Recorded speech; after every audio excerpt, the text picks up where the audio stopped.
Subscribe कीजिए ध्येय IAS channel को और बेल आइकन को दबाइए लेटेस्ट वीडियो सबसे पहले देखने के लिए।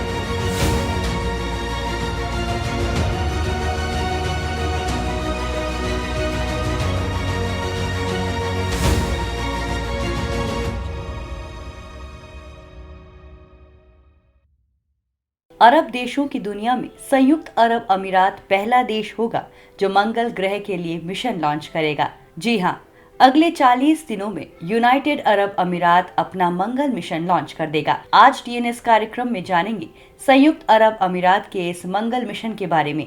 क्या है इस मिशन का उद्देश्य, मिशन में शामिल इस मानव रहित प्रोब के बारे में और इससे जुड़े और भी महत्वपूर्ण बातों को।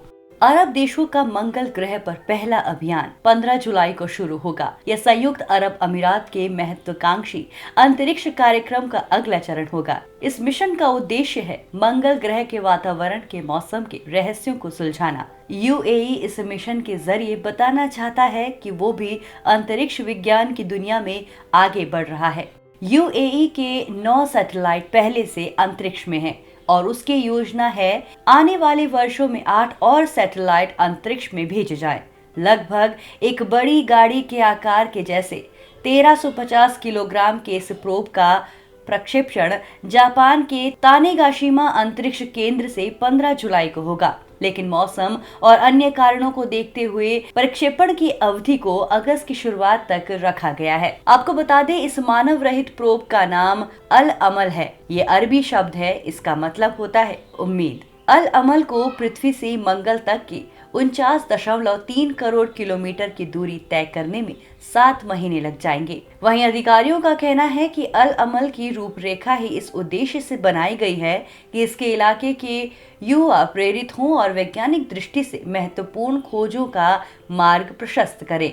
वहीं कक्षा में पहुंच जाने के बाद 1,21,000 किलोमीटर प्रति घंटे की औसत रफ्तार से प्रोब को एक चक्कर लगाने में 55 घंटे लगेंगे।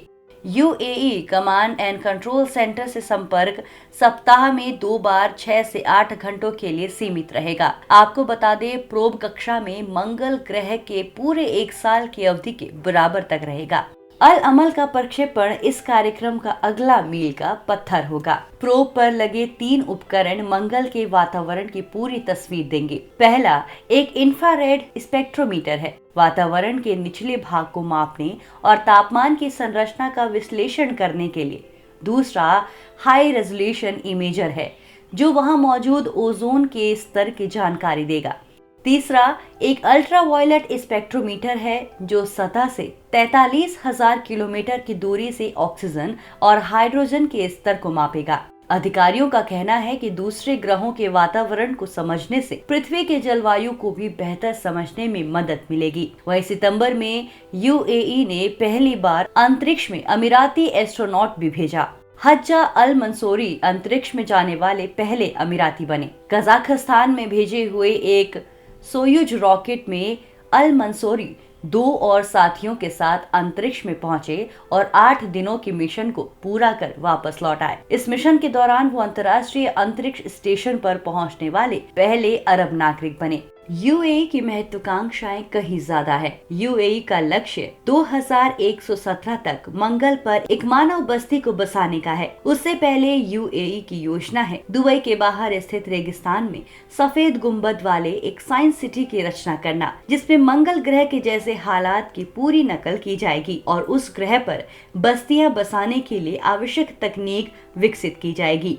आपको बता दें, पिछले साल सार्वजनिक की गई एक राष्ट्रीय अंतरिक्ष रणनीति के तहत यूएई पृथ्वी के बाहर खनन परियोजनाओं और अंतरिक्ष पर्यटन की भी योजना बना रहा है। इसके लिए उसने रिचर्ड ब्रेंसन की अंतरिक्ष पर्यटन कंपनी वर्जिन गैलेक्टिक के साथ एक समझौते पर हस्ताक्षर भी किए हैं। इस परियोजना का एक उद्देश्य है अक्सर कई तरह की उथल पुथल में फंसे इस इलाके को प्रेरित करना और मध्य युग में इलाके की वैज्ञानिक उपलब्धियों के बारे में फिर से याद कराना भी है। मिशन के प्रोजेक्ट मैनेजर ओमरान शरफ ने बताया कि यूएई अरब देशों के युवाओं को एक मजबूत संदेश देना चाहता है कि जमीन के अलावा एक दूसरी दुनिया भी है।